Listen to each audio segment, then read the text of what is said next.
Masuk adik, masuk. Atas. Iya, masuk. Iya.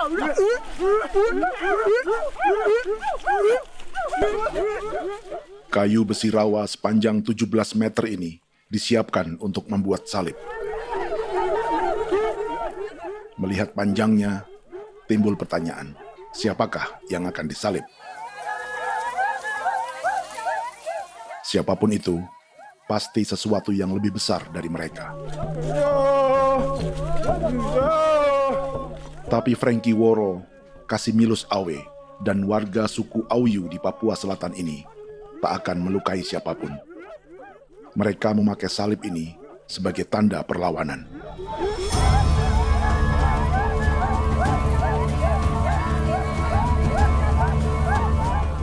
Yang mereka lawan memang lebih besar, yaitu pemerintah Republik Indonesia. Pemerintah sedang mengincar 2,5 juta hektar hutan orang Papua untuk proyek tanaman industri pangan dan energi.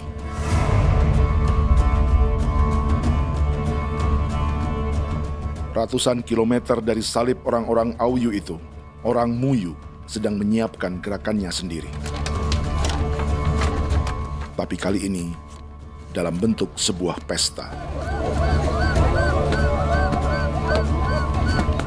Pesta yang disiapkan oleh marga Kimco Jinipjo selama 10 tahun.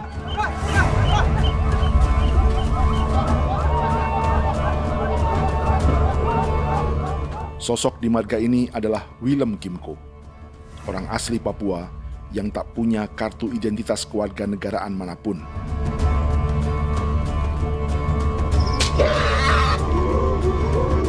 Pesta adat ini sudah cukup langka, tak hanya di Papua, bahkan di kawasan Pasifik dan peradaban Melanesia. Awalnya bayaya ane kalau bukan. Intinya hati kau tegak bipnuka, dan jitana ya kati kau beri barang dipko. Kau memang ambil kau kuning. Ada gagasan dan gerakan sosial di balik pesta orang-orang Muyu ini, sama dengan gerakan salib merah yang dimulai orang-orang Auyu. Salib ini akan menjadi yang terbesar dari 1.800 salib merah yang telah ditancapkan berbagai suku di Papua Selatan dalam 10 tahun terakhir. Ribuan salib merah yang dipadukan dengan palang adat adalah tanda larangan yang menyatukan unsur-unsur adat dan agama. Kami percaya bahwa kalau memang kami sudah tidak mampu untuk menyelesaikan persoalan ini, dalam hal ini perusahaan tidak bisa masuk, berarti kami minta bantuan kepada nenek moyang dan Tuhan. Atribut perang orang Auyu ini diukir atau dilukis, digambar di batang salib ini dengan tujuan bahwa kami larang dengan sangat keras. Jadi apabila siapapun, baik dari antara kita sendiri yang melanggar batas ataupun pihak lain yang mengganggu keselamatan hak tanah adat kami, maka kami siap untuk melakukan ancaman perang. Salib-salib ini tidak ditancapkan di halaman-halaman gereja, melainkan di tanah dan hutan adat, di dusun-dusun sagu, dan di tempat-tempat yang disakralkan. Sebab 1.800 palang adat dan salib ini memang bukan semata tentang agama, tapi untuk mencegah negara dan perusahaan memasuki tanah dan hutan adat mereka. Papua bukan tanah kosong.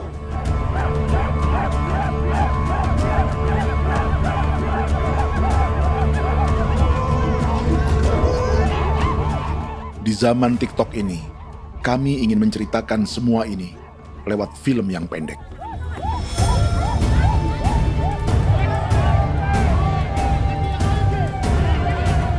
Tapi kami jelas gagal.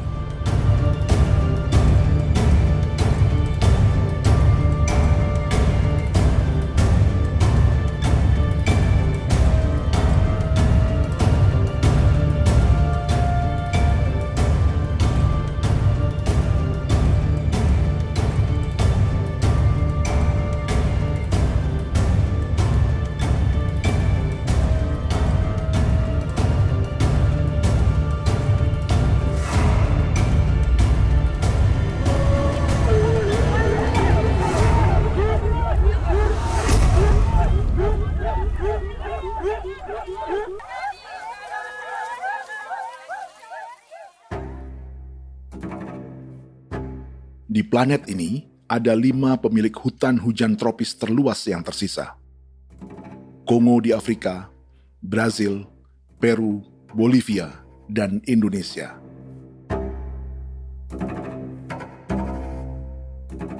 Di Indonesia, satu-satunya pulau yang hutannya masih terjaga adalah Papua, pulau terbesar kedua di dunia setelah Greenland.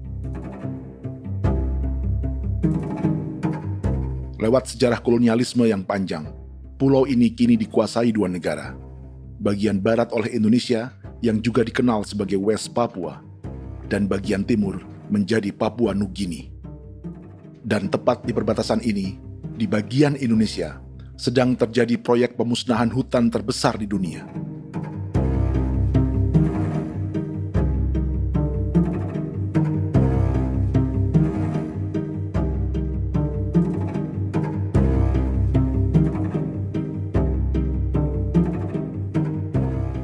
Pemerintah Indonesia sedang membuka lebih dari 2,5 juta hektar hutan untuk sawit, tebu, padi, dan peternakan.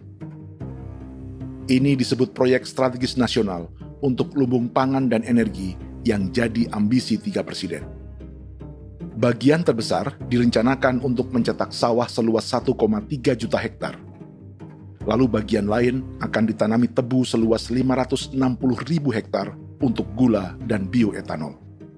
Setiap liter bensin di Indonesia akan dicampur bioetanol 10% atau E10. Ada 10 perusahaan di proyek ini, dan semuanya dimiliki oleh 1 keluarga saja. Berikutnya, ada areal sawit seluas 400.000 hektar untuk biodiesel. Targetnya mencampur 50% solar dengan minyak sawit atau B50. Dan terakhir, pemerintah akan membuka peternakan seluas 380.000 hektar. Jadi, apa yang salah dengan proyek pangan dan energi ini? 5 orang Papua dalam film ini akan menjawabnya.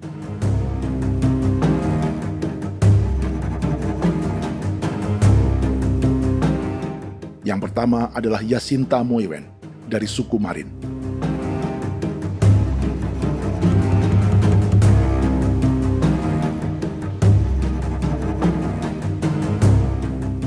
Yasinta dan warga di distrik Ilwayap di Merauke sudah menjadi korban. Hutan dan rawa sebagai sumber pangan dan ekonominya telah dihancurkan. Jalan sepanjang 135 km sedang dibuat, dan di kiri kanannya akan dicetak 1 juta hektar sawah. Mereka sulit menolak atau melawan. Salib sudah digeser, masih datang lagi dengan senjatanya mereka nih. Karena proyek ini juga dijaga tentara. Macam-macam senjatanya.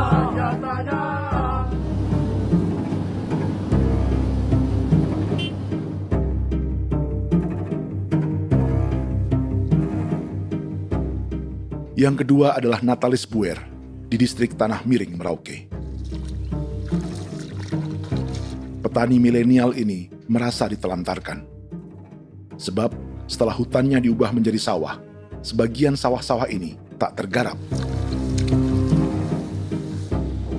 Orang asli Papua seperti Natalis tak punya modal untuk benih, pupuk, perawatan, hingga ongkos panen.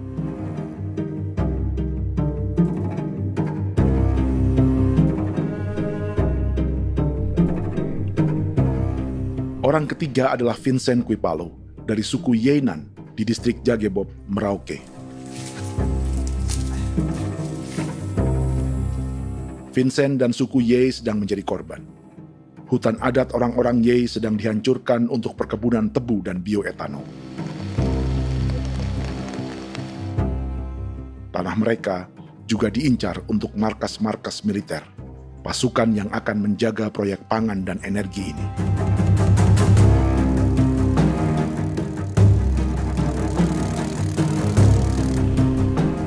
Yang keempat adalah Frankie Woro dari suku Auyu di distrik Fofi, Kabupaten Bovendigul. Hutan dan tanah mereka terancam perluasan perkebunan sawit untuk campuran biodiesel atau B50. Orang-orang dari suku Auyu ini adalah calon korban. Merekalah salah satu pelopor gerakan Palang Adat dan Salib Merah. Meski kadang berseberangan dengan gereja yang mereka anggap lebih mendukung pemerintah dan perusahaan.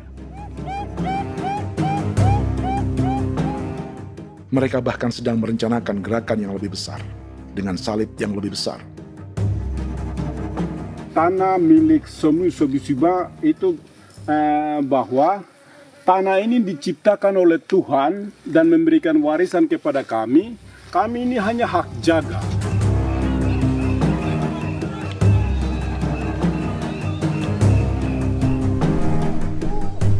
Sosok kelima adalah Willem Kimco dari suku Muyu di Bovendigul. Tokoh adat dari Muyu ini hidup di garis belakang proyek negara, sehingga belum menjadi korban.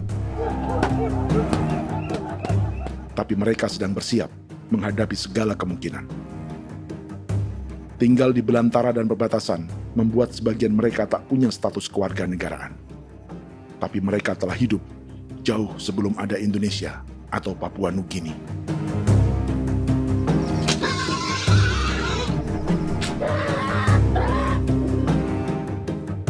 Kelimanya mewakili jutaan orang asli Papua yang sedang terancam eksistensinya. Jika kita merasa kepunahan peradaban Neanderthal di Eropa, Aztec dan Inca di Amerika, atau aborigin di Australia adalah sejarah masa lalu, film ini menceritakan bagaimana pemusnahan sebuah bangsa dan kepunahan sebuah peradaban sedang terjadi di masa hidup kita. Kepunahan bukan karena kerusakan lingkungan dan ruang hidup semata, juga karena dihantam 60 tahun operasi militer.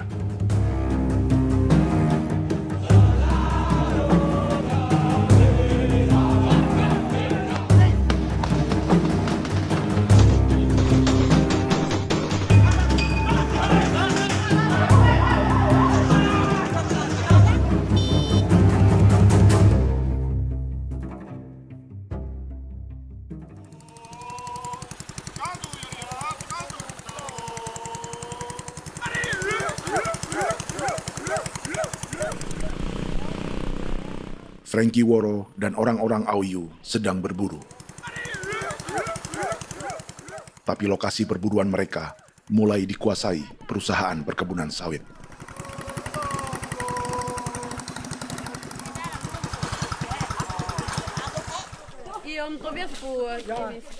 Kita akan menuju arah ke Inabusu. Di sana kami akan masuk di wilayah konsesi perusahaan PT Indo Asiana Lestari, dan di situ ya ada survei-survei mereka yang mereka pernah lakukan, tapi juga kami ada lakukan tanda-tanda saksi di sana.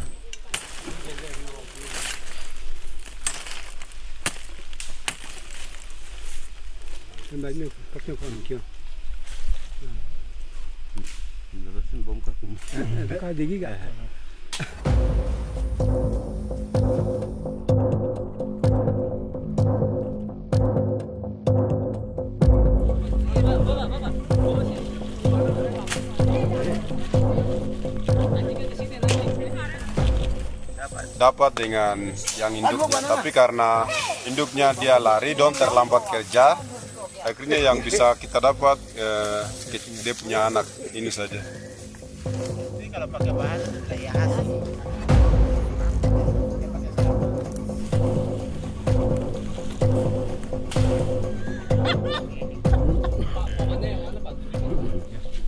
Pohon ini pohon bitanggur, dia punya kayu ini kita biasa gunakan untuk kerja perahu, dan juga kulit depu getanya itu kita pakai untuk kerja ini, panah-panah ini lem, jadikan lem ini, panah-panah.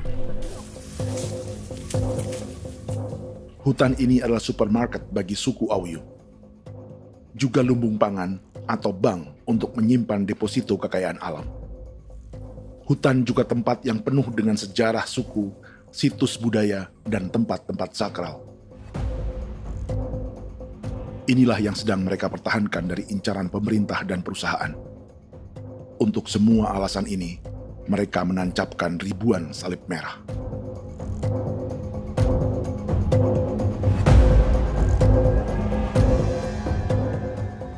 Tapi dari kampung, warga suku Auyu memberi kabar pada Frankie tentang intimidasi oleh aparat negara agar mereka melepas tanah ke perusahaan sawit dan berhenti memasang palang adat dan salib merah.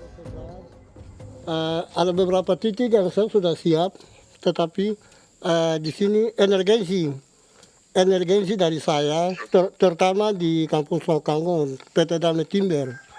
Dia mengganggu saya dengan menggunakan kekerasan maupun pihak hukum.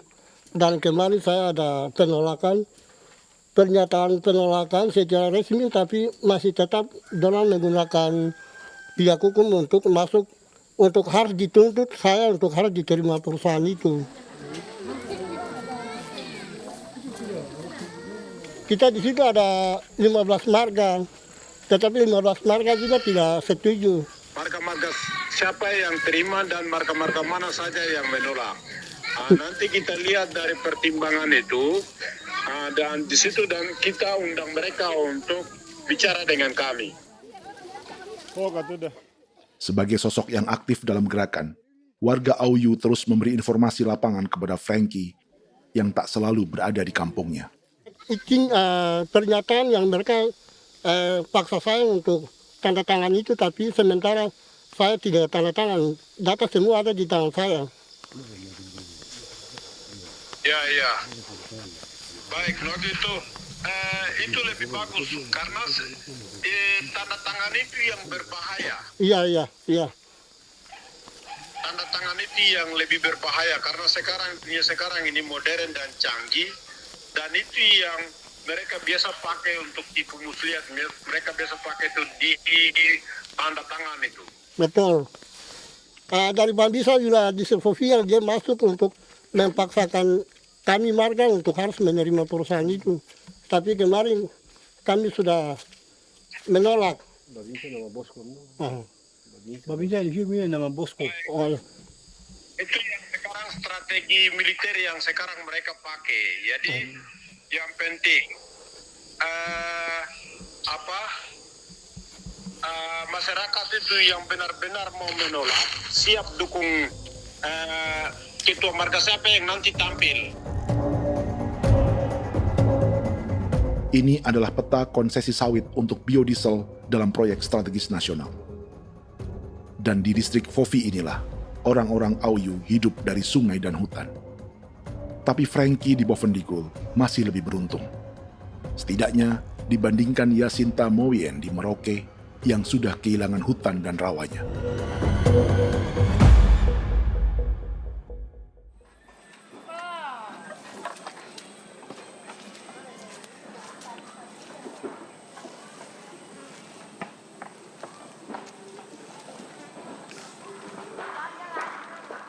Yasinta dari suku Marin adalah petani sayur di kampung Wanam, distrik Ilwayap, Merauke.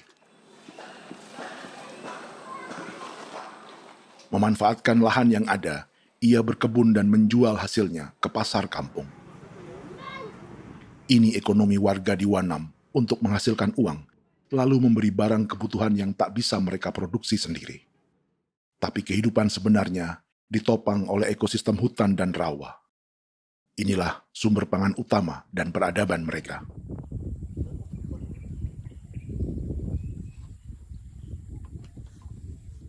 Namun ketenangan ini diusik ketika tiba-tiba Juli 2024 di Pelabuhan Wanam datang ratusan alat berat untuk proyek pangan dan energi pemerintah.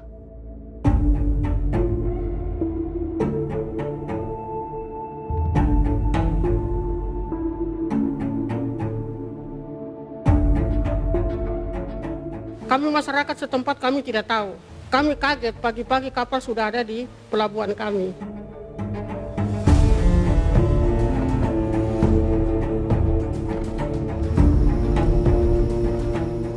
Yasinta Mowien atau Enrika Gebze dan warga lainnya tak pernah diajak bicara atau dimintai pendapat. Seakan-akan Papua adalah tanah kosong. Kita suka kaget yang dong bawa turun alat berat dong bawa turun, kita kaget masyarakat. Dorang subongkar itu kayu-kayu.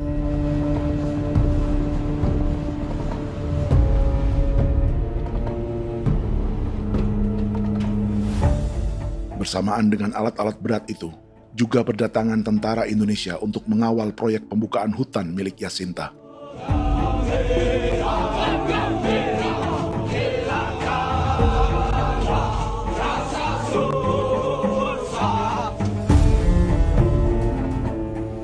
Ribu alat berat didatangkan dari Cina ke Papua oleh perusahaan bernama John Lin Group sebagai kontraktor pemerintah. Ini disebut sebagai pesanan eskavator terbesar di dunia dengan nilai 4 triliun rupiah.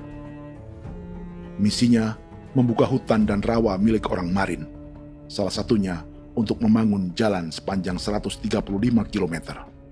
Sementara di kiri kanannya akan dicetak sawah yang ditargetkan seluas 1,3 juta hektar. Jalan berupa garis lurus ini bukan rute tradisional ekonomi masyarakat. Jalan ini akan menghubungkan kawasan perkebunan sawit dan tebu di sebelah timur, juga untuk mobilisasi pasukan militer. John Lin Group adalah perusahaan yang dimiliki Andi Samsudin Arsyad atau yang dikenal dengan Haji Isam. Sebagian orang mengenalnya sebagai pengusaha yang hobi balapan mobil.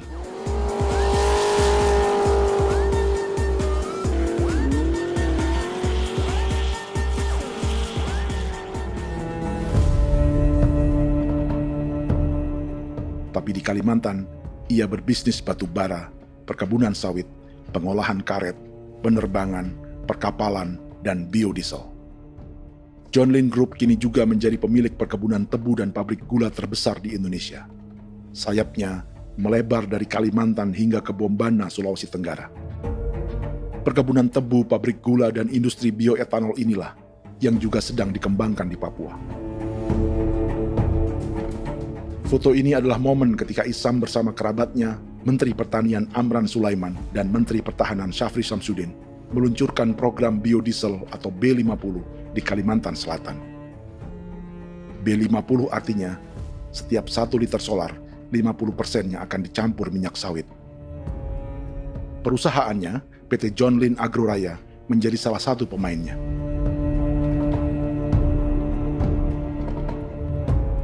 Sepanjang tahun 2025, saham PT John Lin Agroraya pernah naik hingga 700%.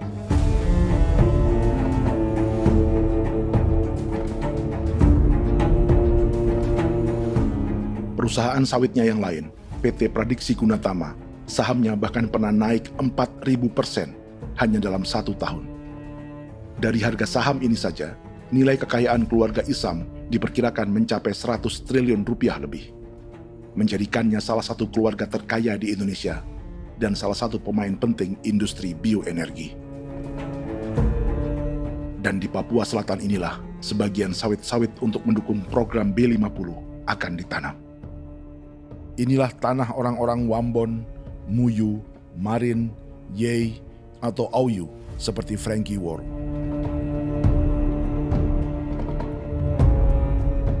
Haji Isam pernah menjadi tim kampanye nasional Presiden Joko Widodo dalam pemilu 2019 saat melawan Prabowo. Bintang Mahaputra Utama diberikan kepada Saudara Andi Syamsuddin Arsyad. Beliau berjasa luar biasa dalam mendorong pertumbuhan ekonomi daerah maupun nasional. Setelah menjadi presiden, Prabowo memberi gelar kehormatan Bintang Mahaputra Utama pada Isam.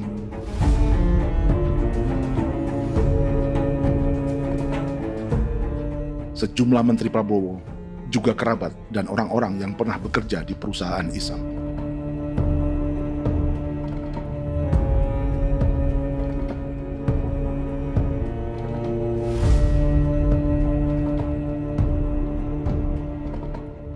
Lawan sebesar inilah yang sedang dihadapi Jacinta di kampung Wanam, Merauke. Atau petani perempuan lain seperti Enrika Gebze. Jadi alam kita ini sudah rusak. Jadi kita itu biasa jalan dari sini tuh harus pasang jerat di situ, harus cari makan di situ lagi. Itu tempat-tempat itu pasang-pasang jerat, tempat babi, rusa, sekarang sudah tidak ada lagi.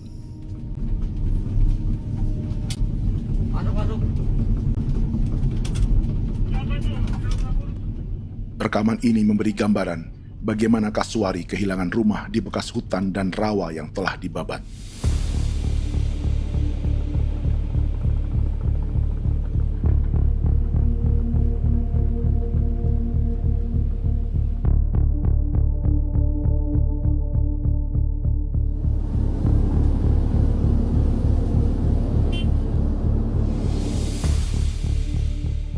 Keterlibatan tentara dalam proyek pangan dan energi di Papua memakai dalih bahwa ancaman terhadap negara kini tak hanya perang secara militer, tapi juga melalui pangan dan energi. Kementerian Pertahanan pun terlibat karena proyek ini dianggap operasi militer selain perang. Jadi tugas kamu adalah menjaga sumber cadangan pangan nasional. Macam-macam senjatanya, Proyek ini menambah panjang alasan mempertahankan kehadiran tentara di Papua dalam 60 tahun terakhir. Saat ini, jumlah tentara Indonesia di Papua mencapai 56.000 personel, atau ada 1 tentara untuk setiap 100 orang Papua. Bandingkan dengan rata-rata nasional, di mana hanya ada 1 tentara untuk 696 penduduk Indonesia. Itu belum termasuk polisi. Artinya, 1 orang Papua dijaga lebih banyak senjata dari rata-rata penduduk Indonesia. Tanah dan hutan diambil secara sepihak untuk kepentingan pembangunan batalion dan bandar antariksa. Ini bentuk perampasan masyarakat. Penolakan kehadiran markas-markas militer terjadi di sejumlah tempat di Papua. Tak hanya karena trauma dan ketakutan, juga karena mengambil tanah-tanah adat.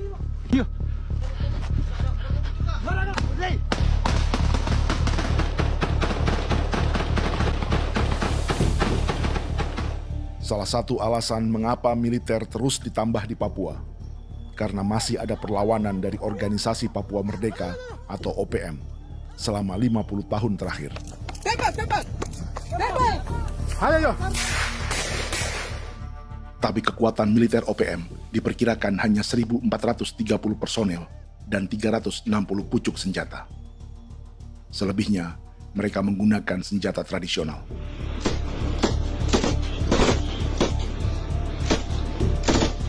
Dengan demikian, kekuatan tentara dan polisi di Papua 58 kali lebih besar dari gerilyawan Organisasi Papua Merdeka.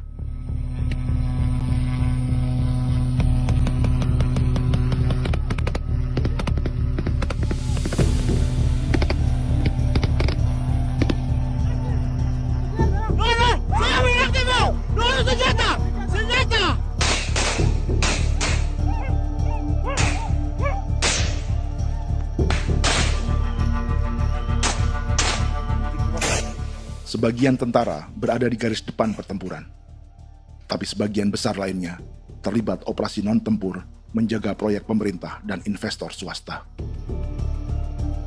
Seperti Batalion Infanteri Teritorial Pembangunan di distrik Jagebob, Merauke ini.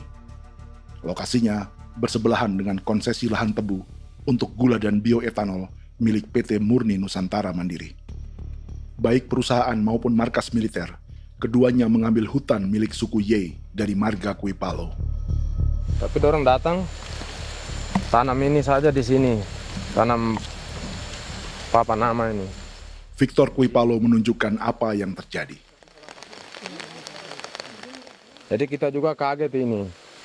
Nah, kalau ini papanama ini memang ini papanama ditanam tapi bukan haknya mereka yang ini. Ini hak kami di sini, hak dusun kami, marga Kuipalo yang punya hak dusun ini. Setelah memasang patok, alat berat mulai bekerja untuk membangun markas militer di tanah orang Ye.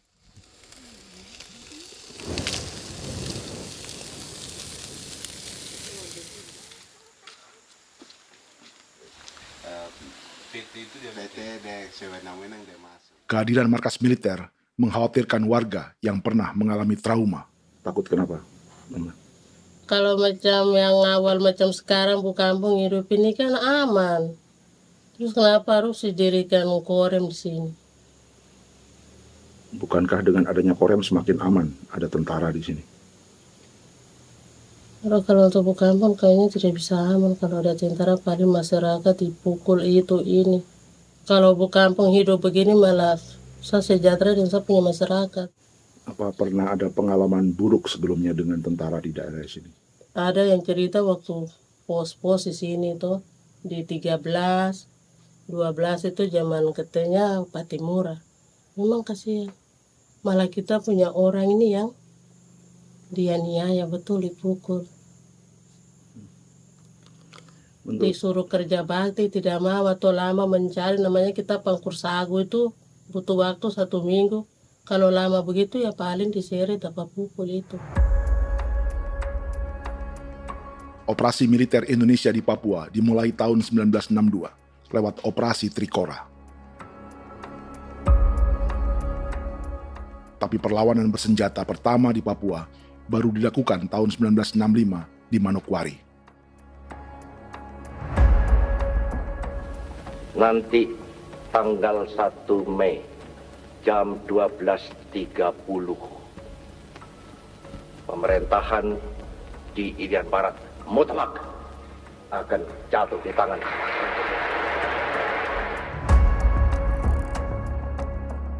Sejak itu, selama 60 tahun, operasi militer untuk menaklukkan Papua terus dilakukan. Salah satu operasi militer paling berdarah adalah Operasi Wibawa untuk memenangkan Indonesia dalam jajak pendapat tahun 1969. 643 orang tewas di Paniai. Lalu disusul 4.146 korban tewas antara tahun 1977 hingga 1978.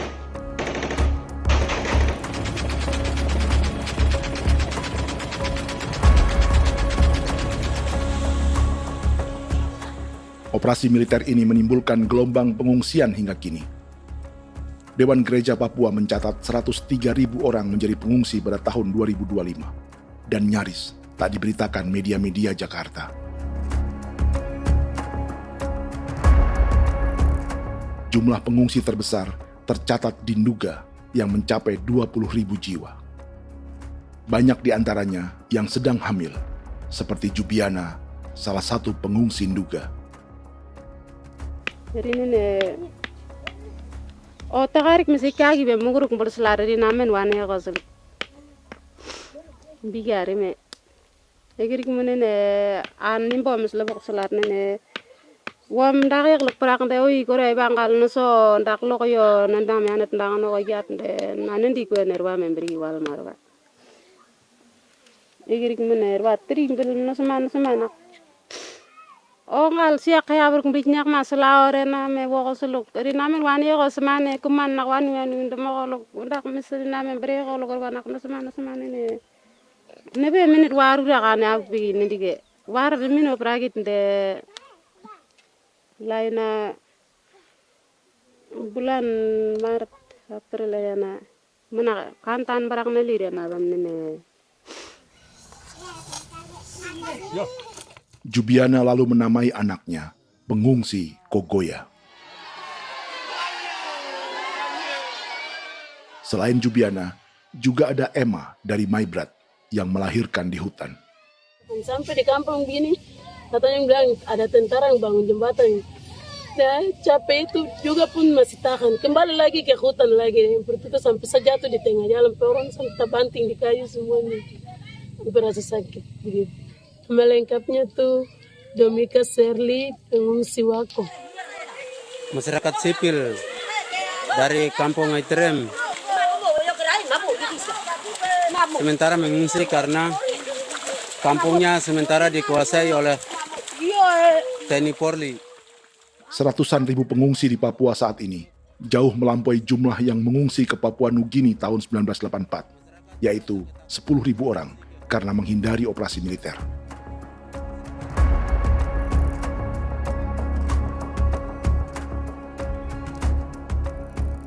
Bersamaan dengan operasi militer, eksploitasi sumber daya alam Papua juga dilakukan sejak masuknya tambang emas dan tembaga Freeport pada tahun 1967.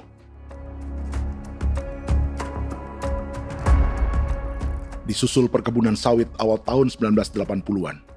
Lalu ada perburuan buaya untuk diambil kulitnya. Sebelumnya, ada eksploitasi gas alam di Teluk Bintuni, pencarian besar-besaran kayu gaharu, atau pembukaan hutan tanaman industri.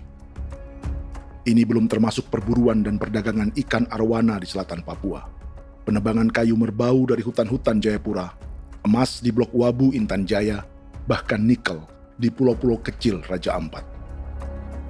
Dan kini, dalam skala yang belum pernah terjadi dalam sejarah, Papua dipaksa mencetak sawah, tebu untuk bioetanol, dan sawit untuk biodiesel.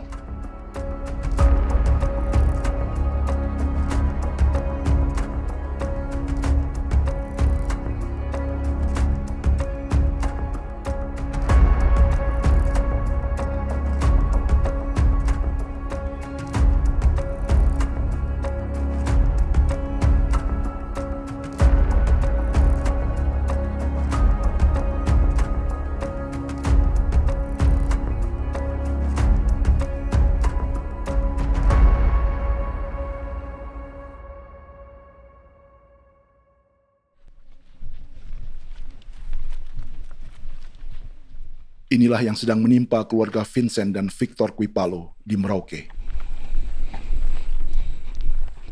Hutan mereka diambil untuk markas militer dan industri perkebunan, PT Murni Nusantara Mandiri.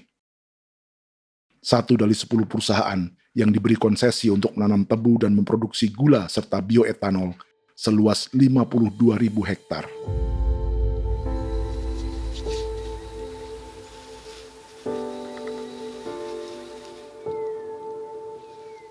Perusahaan ini dianggap mengambil hutan dan tanah orang-orang Ye, terutama marga Kuipalo, yang memiliki hak adat terhadap 2.300 hektar hutan.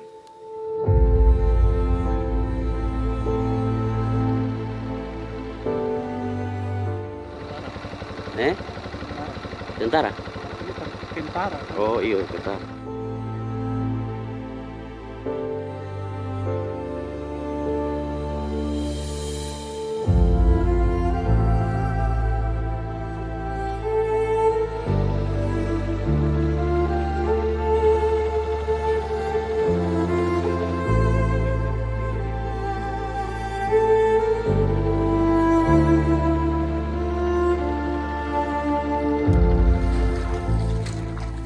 Keluarga Kuipalo sedang melihat apakah perusahaan semakin mengancam tanah mereka. Dan kekhawatiran itu terbukti. Iya, makanya tadi saya bilang ini dari sini saja dekat ini sudah masuk di dalam ujung lapang ini. Ini hutan, yang ini hutan yang dorong ada bongkar sekarang ini. Ini sudah punya alat tuh dekat ini. Dekat sekali ini. Ini di sini. Nacau, kelapa itu yang jalan lama, jalan setapak ini. Dari udara, terlihat alat-alat berat semakin mendekati tanah orang-orang Ye, marga Kuipalo.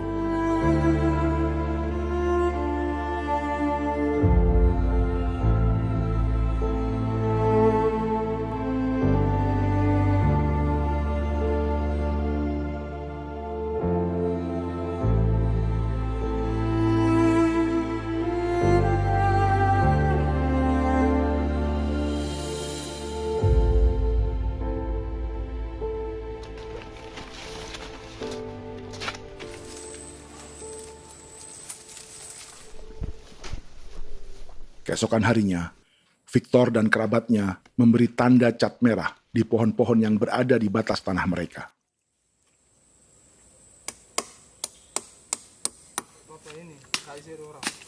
Tapi tanda peringatan adat ini tak diindahkan perusahaan.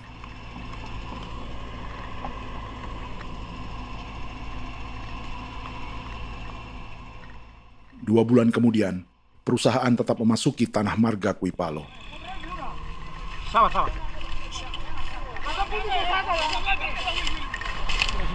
Kami manusia, kau lihat. Tapi sudah sakit hati sekali saya kasih tahu adik. Ini sama baik ini kalau pikiran berubah lagi hari ini. Kami juga punya tangan, hanya beda rambut. Mister itu juga. Woi,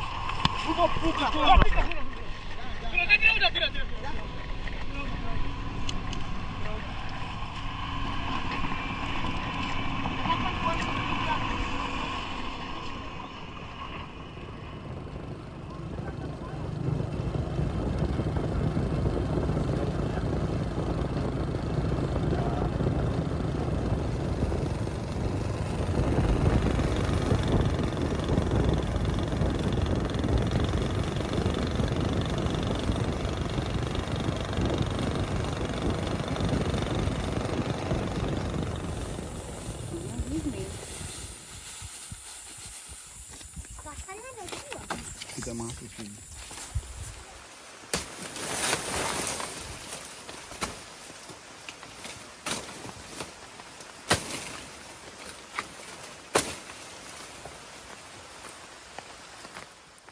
Jadi ya untuk itu seperti saya katakan tadi, apakah lebih baik kita tidak usah ada kah atau bagaimana, kita pisahkan, pisahkan dari negara ini kah? Jangankan tuh, saya kemarin bicara sama Daniel, datang sama saya dengan persoalan Kodam ini. Saya bilang, Pak Daniel, kalau lebih baik saya ngungsi ke Papua Nugini.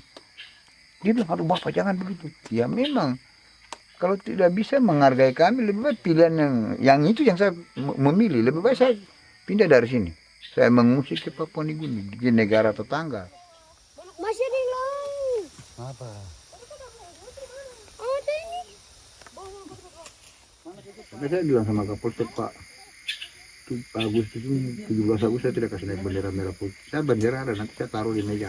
Bendera saya ada. Karena saya punya pikiran percuma kita ini merasa bahwa kita hidup di bawah naungan merah putih. Ternyata merah putih tidak lindungi kami.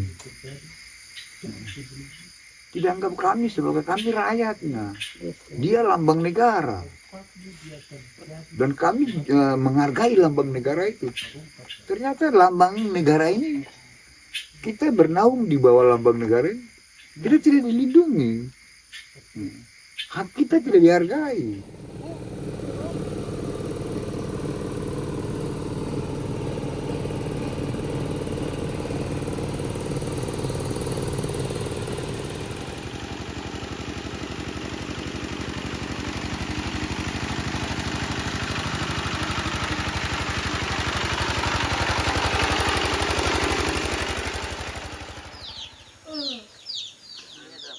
Marga Kuipalo dari suku Ye terus mendapat teror dan intimidasi agar melepas tanah mereka yang hanya dihargai Rp300.000 per hektar. Tapi mereka tidak berjualan tanah. Makanya mama itu tidak suka untuk lepas tanah. Untuk apa? Baru di dalam hutan itu ada obat-obat tradisi. Itu sudah Kalau macam ada sayur juga, kita ambil sayur yang dia tumbuh sendiri. Jadi kita ini mau kemana, kalau itu sudah digusur, ya habis. Kita ini jadi penonton. Jangan sampai kita ini duduk minta di jalan. Jadi kita tidak mau seperti itu. Makanya tanah itu kita tidak melepas. Tapi mungkin orang lain tuh dia senang saja. Lebih baik saya pegang uang merah dulu. Saya bisa beli-beli itu ini. Nanti datang uang sudah habis, gembel, mau cari kemana lagi, hutan sudah habis, mau makan ikan di mana, kali sudah hancur. Seperti Yasinta di Wanam, suara dan gerakan kaum perempuan Papua sangat nyaring dan tak bisa diabaikan. Saya sebagai perempuan tolak untuk perusahaan masuk di sini. Karena kalau saya terima anak-anak saya mau dikemanakan, mau tinggal di mana. Apapun yang terjadi saya tetap tolak. Demi tanah ini saya akan berjuang, demi saya punya anak-anak. Yang katanya mengutamakan anak Papua, nyatanya yang kerja kebanyakan ya orang-orang Jawa. Saya sendiri orang Jawa, tapi bukan mau bicara yang tidak-tidak. Memang kenyataannya seperti orang-orang Papua itu diterbelakangkan, kurang diutamakan, gitu.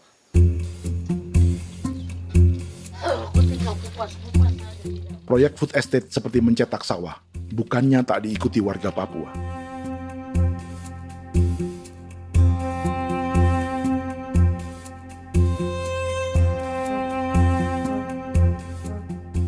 Salah satunya Natalis Buer di distrik Tanah Miring, Merauke.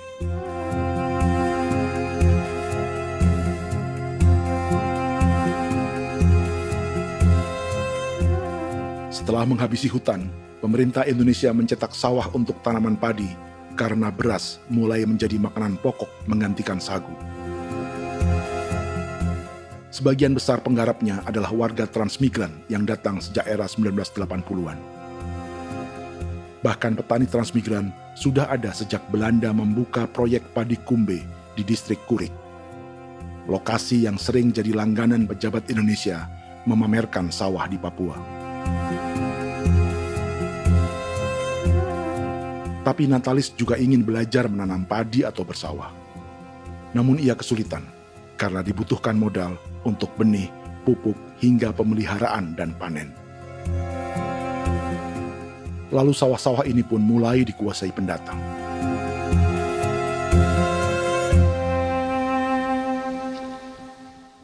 Tapi sejauh ini di kampung kami ini yang saya lihat memang ada kelompok kami punya di sini yang sudah tergabung dalam Gapoktan, kemudian masuk dalam optimalisasi lahan. Tapi menurut saya anak asli yang punya lahan di sini. Mereka tidak punya.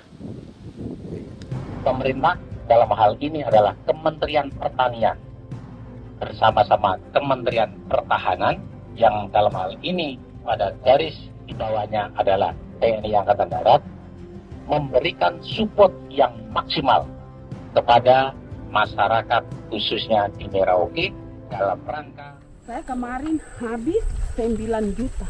9 juta ya? Iya, 9 juta karena dia sudah tidak dipakai toh. Ya. Perempuan Papua seperti Filomina juga mau bertani.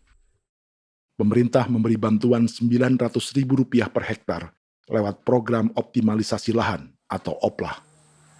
Tapi dibanding biaya produksi dan harga jual gabah, Filomina mengaku berkali-kali rugi dan kini memutuskan tak lagi menggarap sawahnya. Terus kita harus cari uang untuk kombe. Betul. Karung kita beli. Karung beri sendiri lagi. Tenda kita beli. Ini dari yang offline ini don tidak siapkan. Tidak ada. Tidak ada ya, jadi mama don sendiri. Itu yang saya ada bilang, 900.000. Itu modal untuk kerja sawah ini. Mulai dari kerja sampai nanti panen. Panen. Wih, ngeri sekali. Iya, lucu toh? Tidak dapat itu. Betul, Mam. Kalau disuruh tanam ubi berhektar-hektar, mari datang. Kita tahu cara rawatnya bagaimana, iya. Tanamnya bagaimana, tanam model bagaimana supaya hasilnya model begitu. Kita tahu. Kalau yang ini kan kita baru belajar. Sebagian hutan milik warga Senayu di Merauke sudah dibuka untuk sawah dan kebun tebu oleh PT Global Papua Abadi. Proyek pertanian ini dikerjakan oleh Kodim Merauke. Mereka melepas sebagian tanah karena ingin belajar bertani. Saya punya nenek moyang tidak ajar saya tanam padi. Tapi saya mau berubah. Generasi saya yang berikut ini besok lusa tidak bisa makan pisang, sagu. Namun program optimalisasi lahan yang dijanjikan dengan berbagai bantuan tak dirasakan Filomina. Obat rumput beli, obat padi beli, jonder kita bayar, bahkan bibit masih kurang, cari bibit lagi beli. Jadi saya memang kalau program pemerintah saya sama sekali saya tidak suka. Baku tipu saya.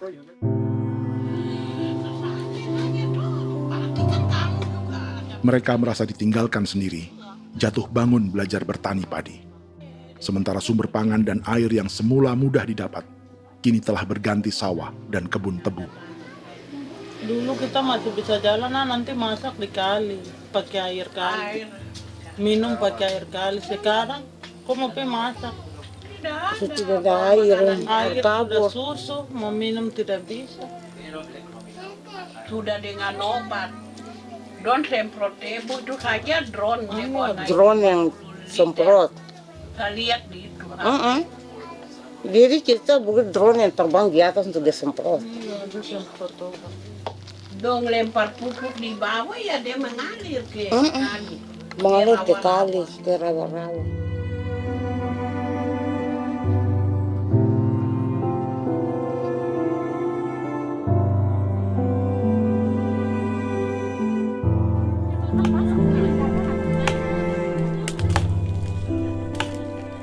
Seperti pertanian sawah bagi orang Bali atau Toraja, bagi orang Auyu dan suku-suku lainnya di Papua Selatan, sagu juga bukan semata tentang pangan.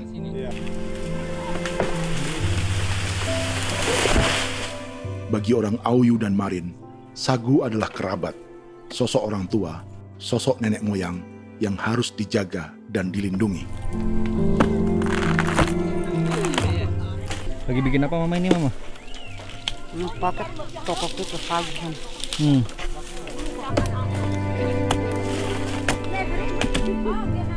Itu orang tua kami, orang tua nenek moyang kami yang korban dirinya kemudian menjadi pohon sagu untuk kebutuhan hidup kami. Kami diingatkan oleh leluhur, sagu itu tidak boleh digusur dan tidak boleh diganggu dengan cara apapun, dan di dalam rangka kepentingan apapun tidak boleh. Kamu harus bela, bahkan sampai nyawa pun harus menjadi taruhan demi membela keselamatan keberadaan sagu di atas tanah ini.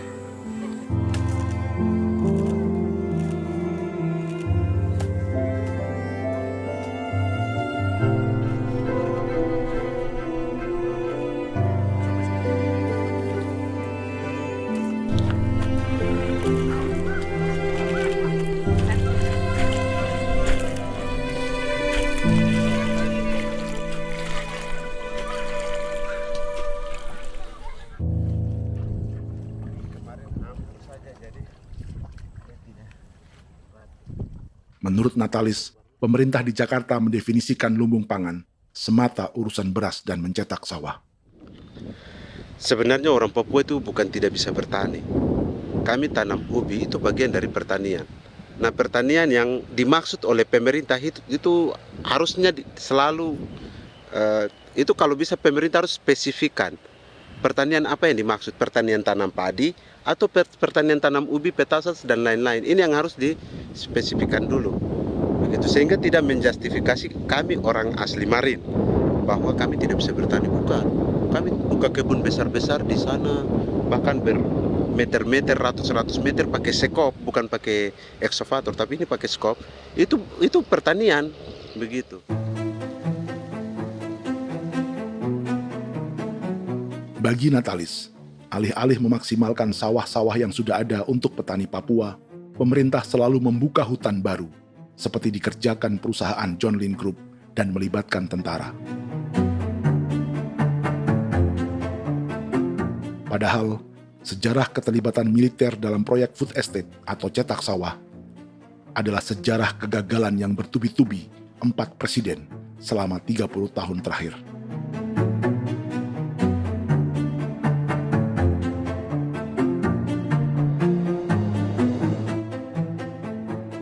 Papua bukan yang pertama menjadi proyek lumbung pangan yang melibatkan tentara. Kalimantan telah menjadi korban 30 tahun sebelumnya.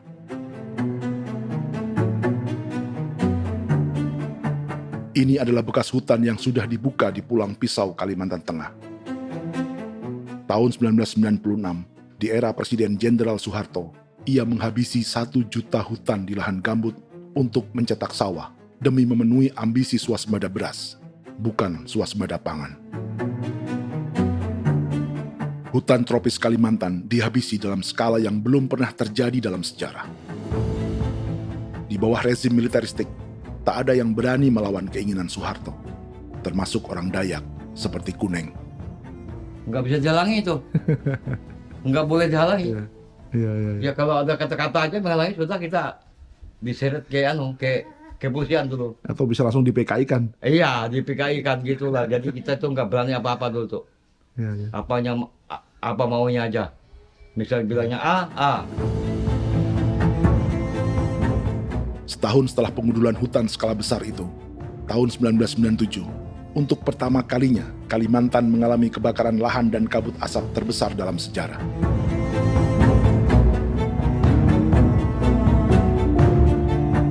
Sebagai ilustrasi, ini kondisi kabut asap tahun 2015.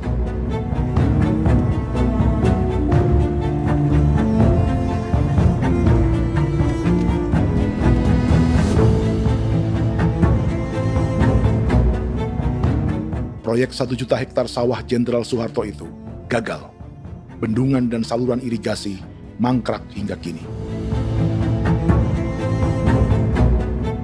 Mei 1998, rezim Soeharto tumbang. 2 tahun setelah ia menumbangkan jutaan hektar pohon di Kalimantan. Setiap tahun, lokasi ini menyumbang kebakaran dan kabut asap yang merugikan jutaan orang. Sawah yang berhasil di Kalimantan justru bukan sawah yang dibangun Jenderal Soeharto, melainkan yang dirintis para transmigran sejak era 1980-an. Sawah-sawah inilah yang ikut digarap oleh militer di era Presiden Joko Widodo. Dan hasil dari proyek food estate Presiden Jokowi itu sama sekali jong nih, nggak ada harapan lagi sudah seperti ini. Tapi Jokowi terus memperluas area food estate hingga 16.000 hektar. Presiden Jokowi juga menyerahkan urusan lumbung pangan ini kepada Prabowo yang saat itu menjadi Menteri Pertahanan. Salah satunya di Kabupaten Gunung Mas, Kalimantan Tengah, untuk membuka perkebunan singkong seluas 31.000 hektar.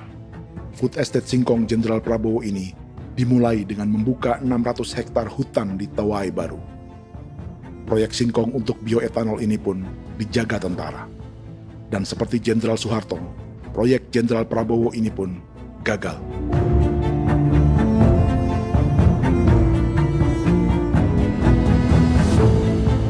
Dengan reputasi ini, Joko Widodo dan Prabowo justru sedang membuka 2,5 juta hektar di Papua.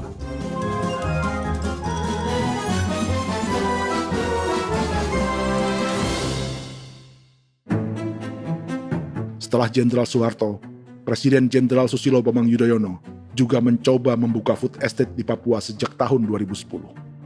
Namanya Merauke Integrated Food and Energy Estate atau MIFE. Proyek ini juga gagal. Lalu di lokasi yang sama, Jokowi berusaha meneruskan dengan proyek mencetak sawah 1,2 juta hektar yang juga gagal. Sekarang yang paling siap adalah 1,2 hektar. Yang 1,2 juta hektar.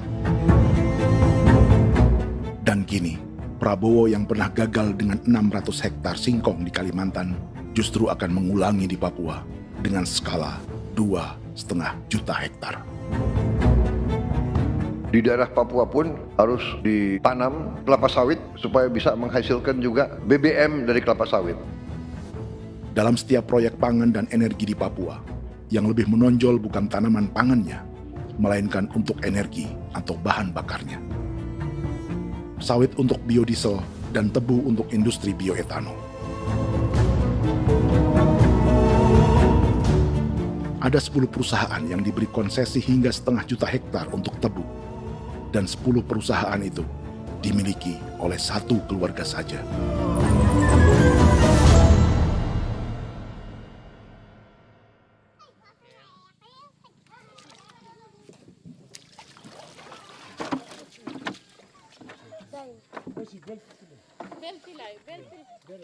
Para perempuan Auyu di Bovendigul akan berangkat memancing. Priska Beni membantu menyiapkan perahu.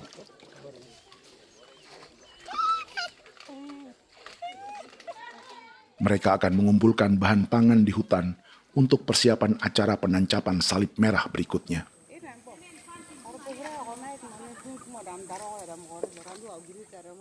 Priska sudah mengambil posisi memancing.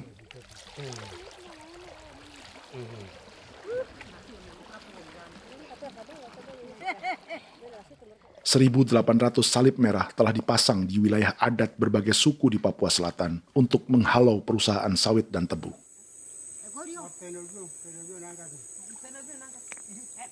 Maria Tebung yang paling muda datang membawa hasil. 2 ekor ikan gastor alias gabus toraja. Sebagai generasi Z, pendidikannya sampai sekolah dasar. Di perusahaan perkebunan seperti sawit atau tebu, ijazah SD hanya bisa menjadi buruh kasar. Tapi ia tak tertarik. Karena kita hidup itu dari alam, kita pancing, juga di darat, bawa anjing, terus bikin pagar sagu, dapat babi, bawa baru kita makan. Jadi kita tidak mau perusahaan masuk. Sementara Priska Beni masih mencari peruntungan. Tapi baginya, menjadi nelayan di Sungai Fofi masih lebih baik daripada bekerja 9 tahun di perkebunan sawit. Sudah pengalaman, jadi kita tidak mau lagi. Seberapa lama ketika kerja itu? Selama di sana. 9 tahun di sana. 9 tahun? Saya baru pulang dari perusahaan. Selama 9 tahun kerja di sawit, bisa punya rumah kah? Atau Tidak. motor kah? Tidak. Johnson kah? Tidak. Cuma makan saja. Pendapatan juga kan tidak lebih. Habis dimakan.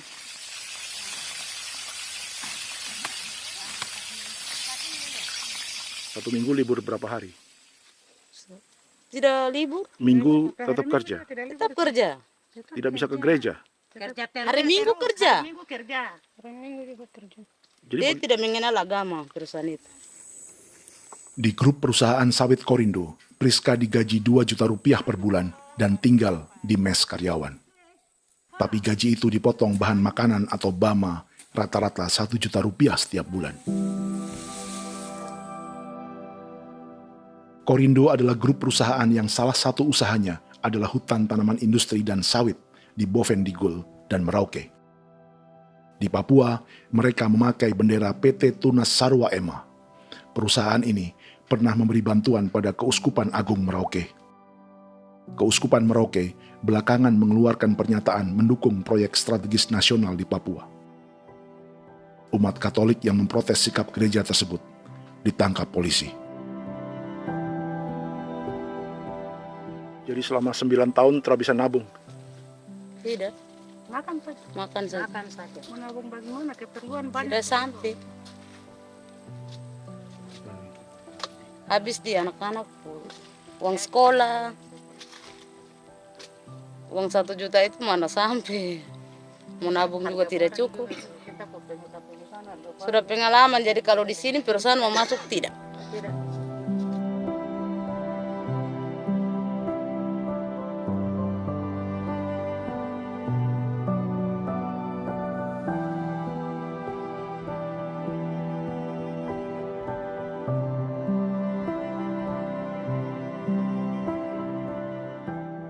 Dan menu makan siang seperti ini agaknya sulit bagi buruh sawit atau tebu yang digaji 2 juta rupiah per bulan. Generasi Z seperti Maria Tebung atau generasi milenial seperti Priska Beni punya matematika ekonominya sendiri. Sawit untuk biodiesel atau tebu untuk bioetanol tak akan ada bedanya bagi mereka.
Perkebunan tebu 1,5 juta hektar di Merauke adalah ide 3 presiden untuk menggenjot penggunaan bioenergi sebagai campuran bahan bakar fosil. Selain swasembada pangan, swasembada energi. Di daerah Papua pun harus ditanam kelapa sawit supaya bisa menghasilkan juga BBM dari kelapa sawit. Juga tebu menghasilkan etanol. Singkong, kasava juga untuk menghasilkan etanol. Bioetanol adalah bahan bakar nabati atau tumbuhan yang dapat dicampur dengan bensin. Sama dengan program biodiesel yang mencampur solar dengan minyak sawit. Pertamina saat ini sudah menjual BBM bioetanol dengan campuran 5% yang dipasarkan dengan merek Pertamax Green 95. Tapi pemerintah ingin menaikkan kadarnya menjadi 10% atau E10. Maka ke depan kita akan mendorong untuk ada E10. Kemarin malam sudah kami rapat dengan Bapak Presiden. Bapak Presiden sudah menyetujui untuk direncanakan mandatori 10% etanol. Idenya untuk mengurangi ketergantungan pada bahan bakar fosil yang diimpor dan menimbulkan polusi.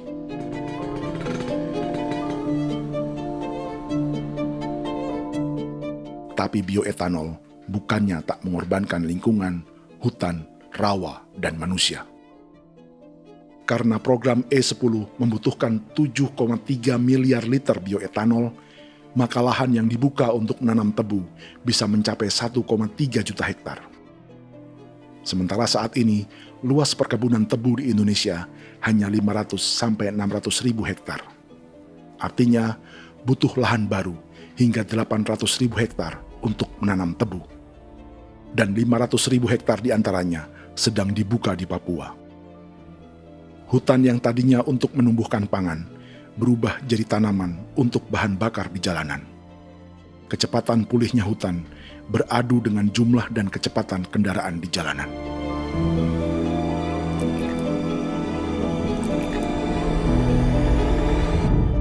Dahaga terhadap energi tak pernah bisa dipuaskan.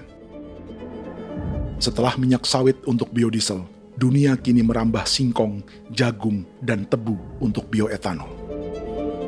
Benua Amerika, Eropa, sebagian Afrika, hingga separuh Asia kini mulai memakai bioetanol sebagai campuran bahan bakar.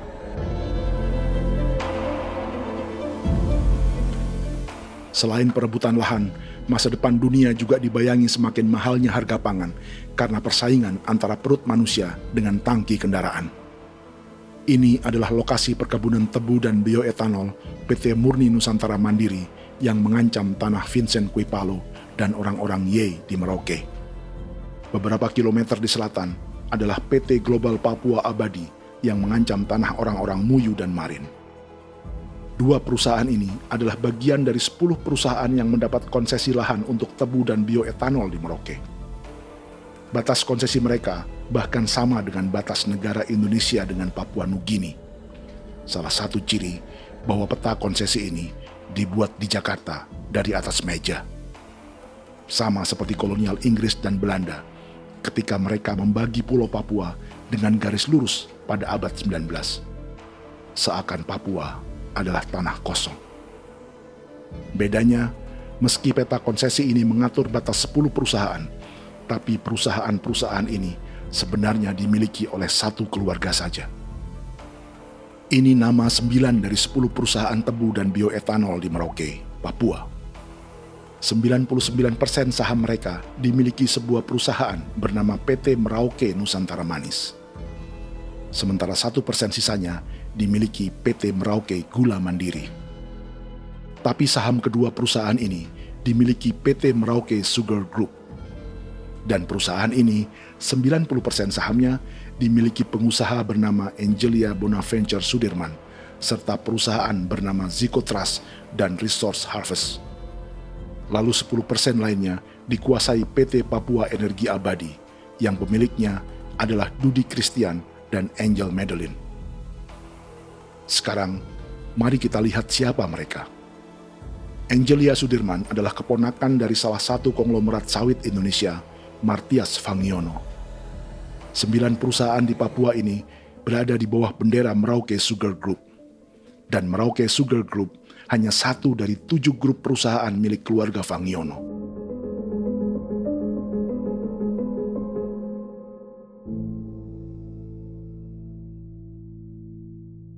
Ini Martias Fangiono.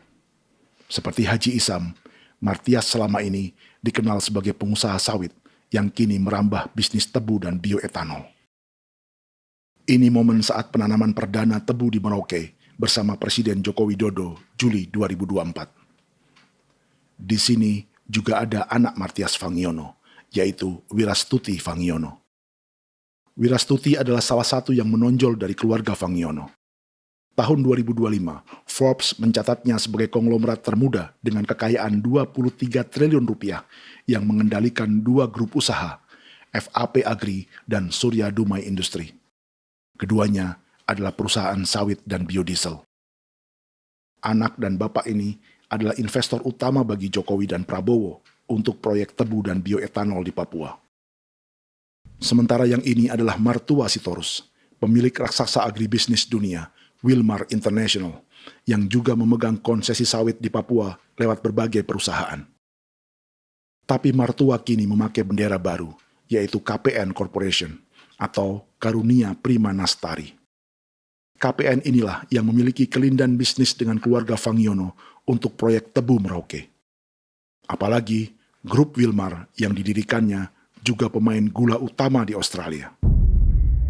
Tahun 2010, Wilmar membeli 100% saham perusahaan gula terbesar Australia, Sucrogen.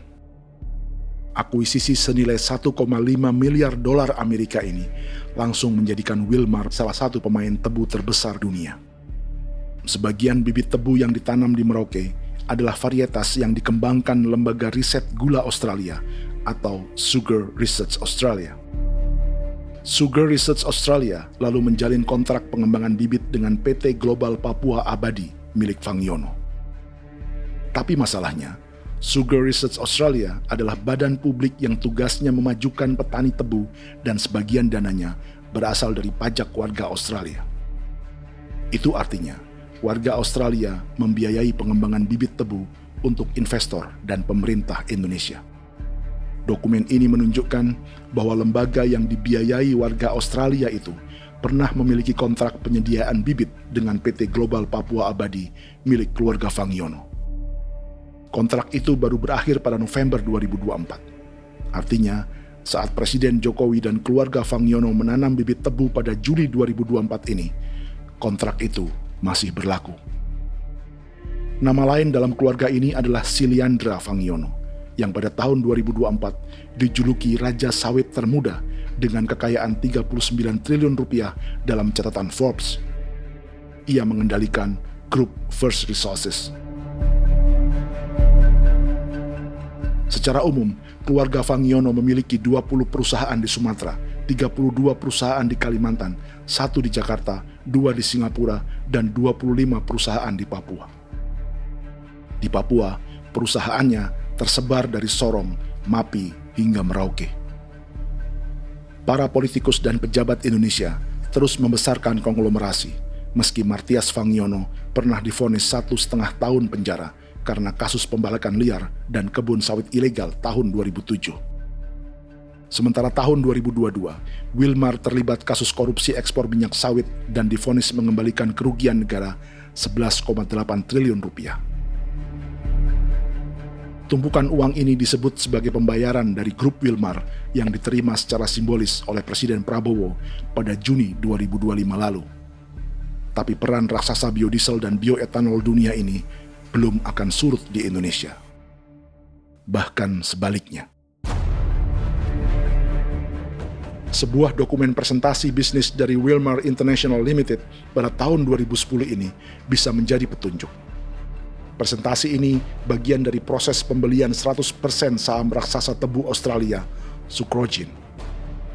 Dalam presentasi ini, Wilmar mengaku ditawari konsesi lahan 200.000 hektar di Papua, atau dulu disebut Irian Jaya, untuk menanam tebu.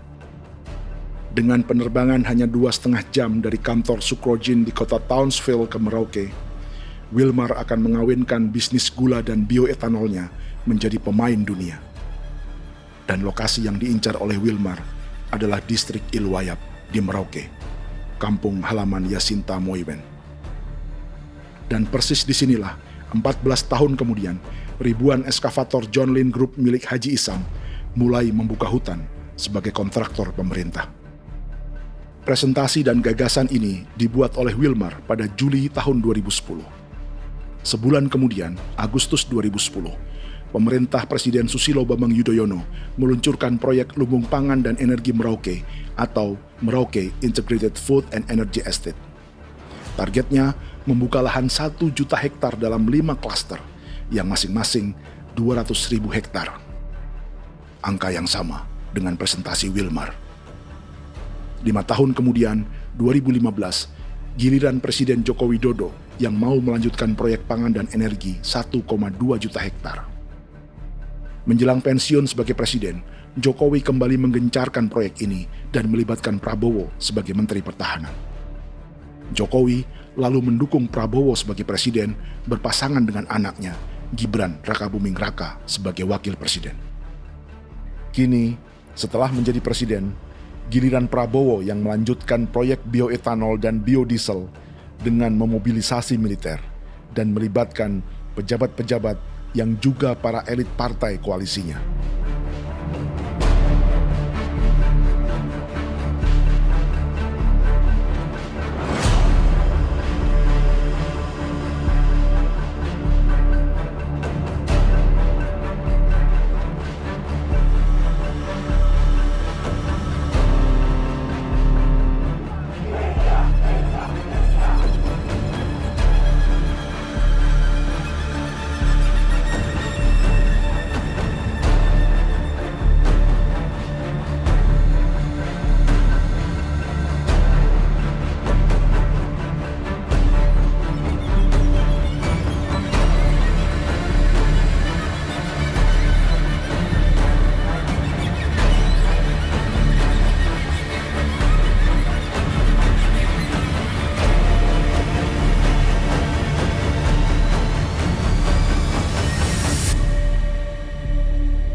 Tahun lalu, hutan-hutan di Pulau Jawa dalam waktu singkat berubah menjadi perkebunan tebu di bawah rezim kolonial Belanda.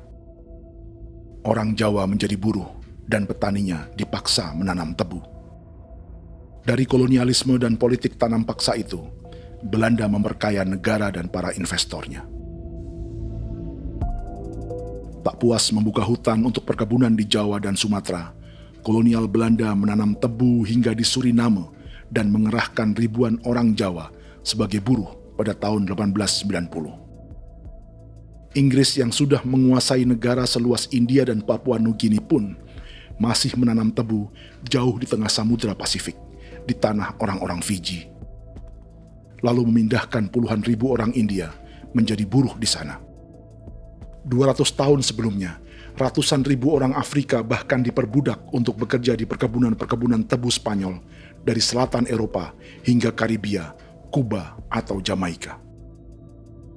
Jika dulu tebu menjadi gula atau emas putih, kini cerita kolonialisme tebu berlanjut di Papua untuk bahan bakar nabati atau bioetanol. Dan seperti semua cerita tentang kolonialisme, akan ada yang berpesta dan ada yang membayar. Dalam setiap cerita pesta kolonialisme, baik di Jawa, Karibia, atau di Papua, selalu melibatkan para elit lokal, dari pejabat, perwira, hingga agamawan. Tapi dalam setiap kolonialisme, juga selalu ada cerita tentang mereka yang mempertahankan diri dan melawan.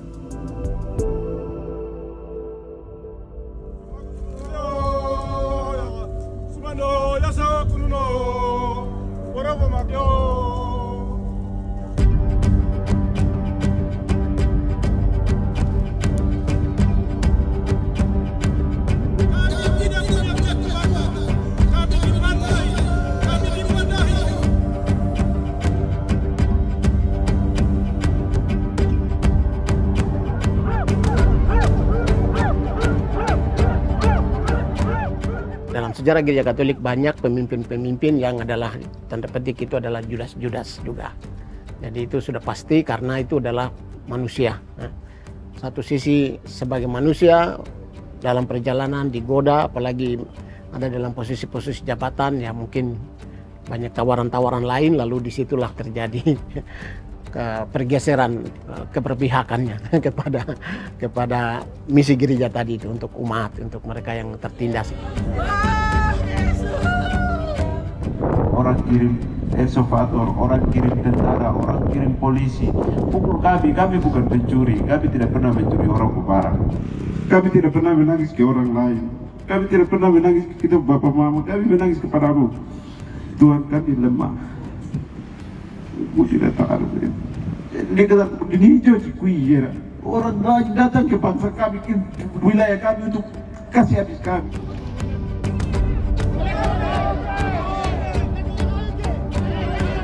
Ya Hakimam Dehi, Ya Hakimam Dehi, Bono Ya Hadigul Dehi, Bono Ya Hadigul Dehi. Kita buat saksi seperti begini untuk menolak perusahaan apapun yang masuk di tanah kami. Kalau kita kasih, kita bikin rusak sekarang, kita punya generasi berikutnya mau dapat kemana. Jadi kita nyatakan sikap di sore hari ini, kami tolak. Apa yang dilakukan pemerintah untuk PSN adalah kejahatan. Pemerintah bagian dari kejahatan, aktor perusak dan pembunuh terhadap negara, terhadap alam, hutan, terhadap manusia. Jadi negara jadi aktor pembunuh. Jadi Pilatusnya siapa? Negara, pemerintah Jakarta ini. Tanah Wiu bukan kosong. Masyarakat adat kami siapa? Perusahaan tolak. Pihak dasar.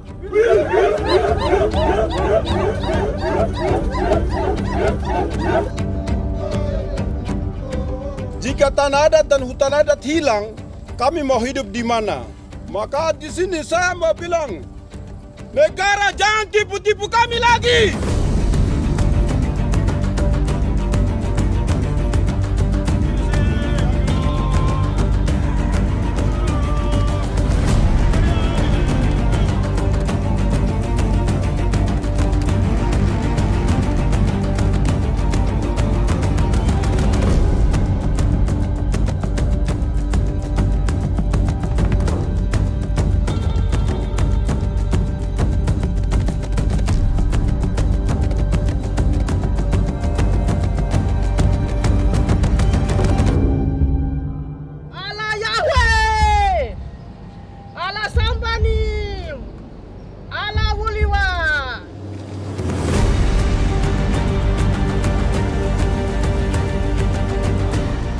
Kalau kami dianggap orang Papua itu bagian daripada Republik ini, tolong hargai kami. Dengan adanya PSN, PT John Hindro yang sudah menerobos tanah kami dan hutan kami, merusak alam kami. Itu yang kami datang ke Jakarta jauh-jauh dari Papua. Kami mau bersuara kepada Bapak Presiden Prabowo Subianto, di mana keadilan untuk masyarakat Papua. Tolong lihat masyarakat Papua yang sudah mati. Kami bersepakat menyatakan, 1. Gereja-gereja di Indonesia mendukung masyarakat adat yang menolak proyek strategis nasional di tanah Papua. 2. Gereja-gereja di Indonesia menolak militerisme dan otoritarianisme di Indonesia.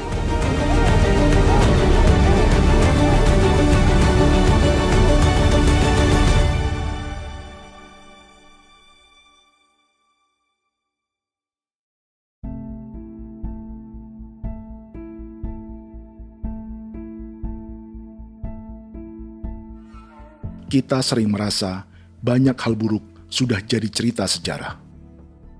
Dan kita sekarang hidup lebih baik, lebih beradab, atau mustahil melakukan kejahatan seperti di masa lalu. Kita tidak lagi menghukum mati orang dengan memenggal kepalanya. Kita menembaknya atau menyuntik racun agar tertidur dan mati. Tapi ada hal-hal yang tak berubah. Salah satu pembantaian yang kuat di ingatan kita adalah kejahatan Nazi atau genosida di Rwanda. Padahal pembantaian juga sedang terjadi di masa kita, seperti di Gaza, Palestina.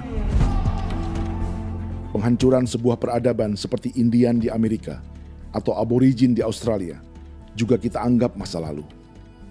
Sekarang kita merasa lebih baik dan lebih toleran.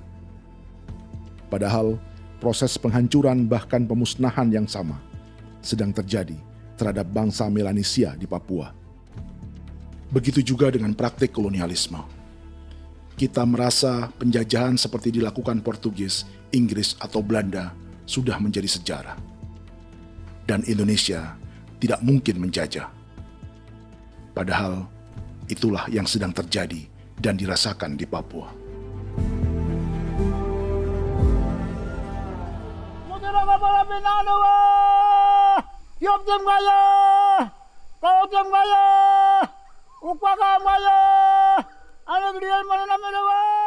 Jalannya sejarah ini disadari Willem Kimco di pedalaman Bovendigol, Papua.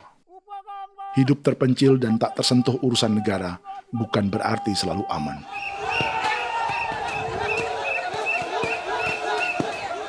Untuk sampai di tempat ini, orang-orang Muyu menempuh 2 hari berjalan kaki mengarungi hutan, lembah, dan sungai. Termasuk mereka yang datang dari perbatasan Papua Nugini. Mereka berkumpul untuk memenuhi undangan pesta adat yang disebut Awon Atatbon atau Pesta Babi. Yang mengundang adalah marga Kimco Jinipjo. Yang dituakan di marga ini adalah Willem Kimco. Ia tak punya kartu tanda penduduk dan kewarganegaraan manapun, baik Indonesia atau Papua Nugini. Tahun 1984, 10.000 orang Papua, terutama suku Muyu, mengungsi ke Papua Nugini untuk menghindari operasi militer Indonesia, termasuk Willem Kimco.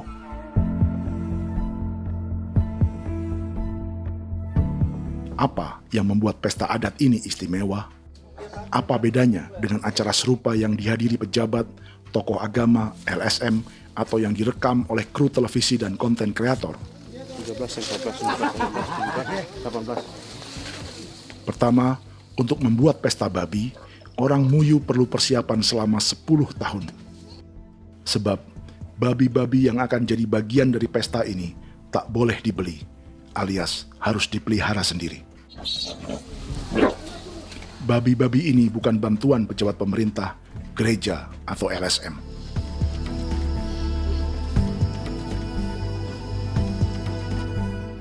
Yang kedua, babi-babi ini tidak dipelihara di kandang. Jadi punya nama babi ini kah? Harimau. Harimau? Harimau. Dia kulit dengan ini. Bulu di harimau, macam harimau begitu yang kasih nama harimau. Setelah diberi nama, mereka dilepas liarkan di hutan sejak kecil. 10 tahun kemudian, jika tiba saatnya pesta, para pemburu akan mencari mereka di dalam 479 hektar hutan milik marga Kimco. Suku atau marga lain tak akan mencurinya di hutan, karena mereka sudah punya babi dan wilayah masing-masing. Itu artinya, mereka harus tetap menjaga dan mempertahankan hutannya, agar babi-babi bisa hidup. Demikian juga dengan lahan pangan mereka, yang menumbuhkan sagu, keladi, atau aneka sayuran.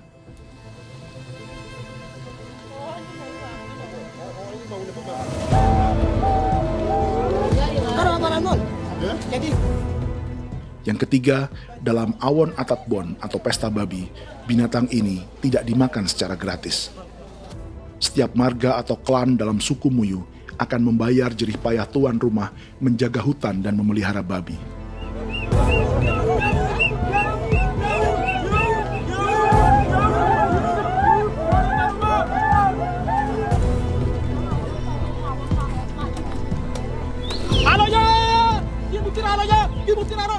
Ini seperti arisan untuk menjaga budaya dan lingkungan. Bagian dari budaya dan ekonomi timbal balik yang ditandai dengan siklus memberi dan menerima.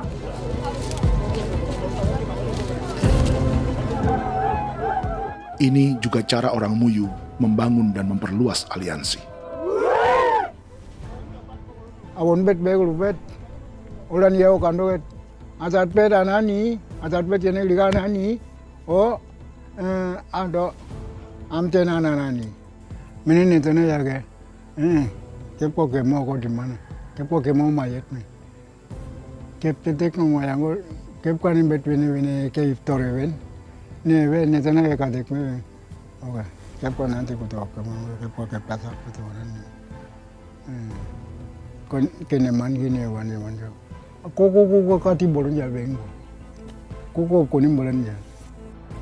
Jika Willem Kimco dan marganya bisa menjaga hutan dan wilayahnya, marga lain ikut diuntungkan sebagai sebuah ekosistem. Demikian juga sebaliknya.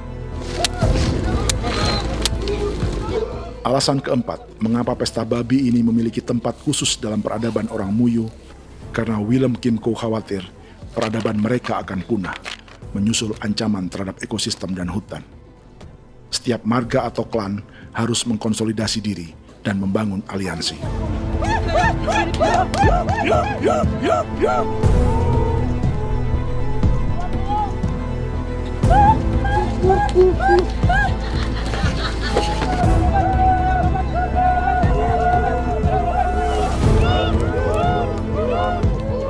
Kekhawatiran Willem dan orang-orang Muyu tak berlebihan.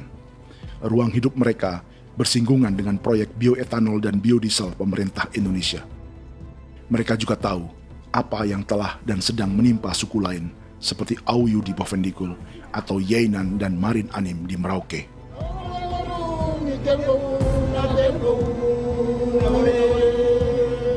Jika suku-suku lain menggunakan palang adat dan salib merah sebagai gerakan perlawanan, orang-orang Muyu memakai pesta babi untuk mempersiapkan diri dan konsolidasi. Sebab, berbeda dengan saat mengungsi tahun 1984, kali ini yang datang ke tanah orang-orang Muyu tak hanya tentara, juga alat-alat berat bersama para pebisnis pangan dan energi. Awan datang.